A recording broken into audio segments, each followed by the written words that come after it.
Hi, I'm Dr. BJ Hardick. I get asked the question a lot as to what is the healthiest and the safest way to be a vegetarian.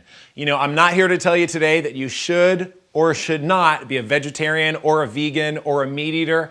That's up to you. That's a personal choice. But I'd want to acknowledge a couple important things. When I wrote my first book in 2009, right on the cover of that book was a piece of meat. And part of that was to make it somewhat attractive for people that were eating the bad meats.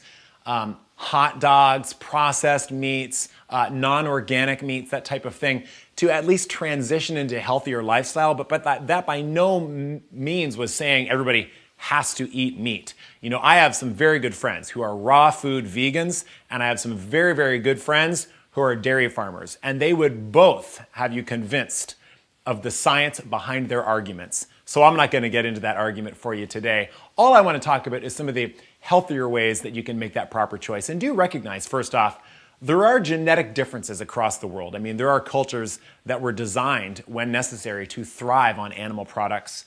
And then there are also cultures that are designed to thrive on more vegetation and plant-based products. So that's why obviously something like the blood type diet makes a lot of sense. It looks at basically at your genetic tendencies and those foods upon which you are best to thrive. You can also look at food sensitivity testing to determine if there's any specific foods that your body would react against in a negative way. And if you see a lot of meats on there, chances are you shouldn't be having those things. But there's a couple things to think of and a couple major issues that I see happening with people. I was a vegetarian when I was in college, and I was the unhealthy vegetarian because I was addicted to desserts and pasta.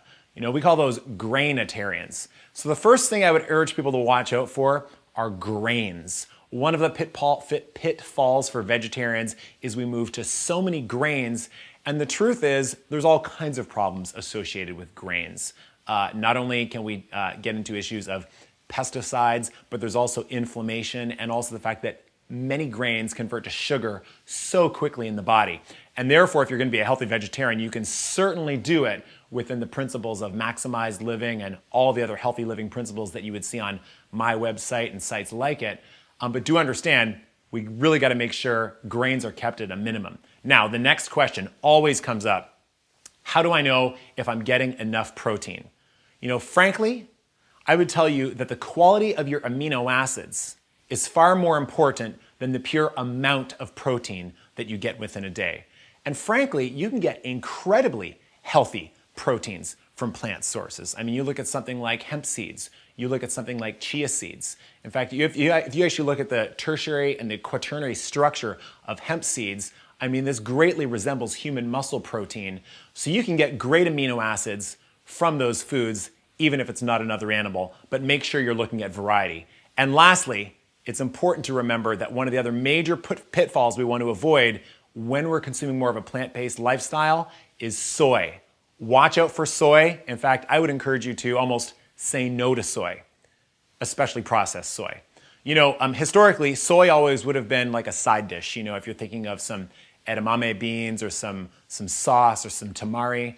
Unfortunately, though, when I was a vegetarian back in college, soy, specifically tofu, that went from being the side dish to the main course, and you had everything being made with soy. And in fact, we know that that can cause estrogenic effects in the body. And in fact, this has been widely discouraged in many parts of the world and certainly within the natural health movement.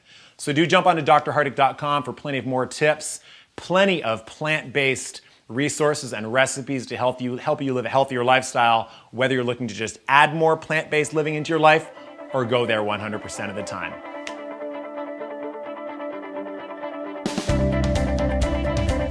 Like most people, I've heard of so many different diets. I didn't know what direction to start in. Low fat, high fat, aspartame, you don't know which ones to take and not take. He gave me the answers and I applied it, and I lost 100 pounds in the first year. Oh, we're having a look at some before and after pictures. Look at you. Oh, absolutely. We believe that breast is best. This contains all of the proteins, healthy fats, lauric acid, immunoglobulins that the baby needs. This is the way that I believe the baby should be fed the first year.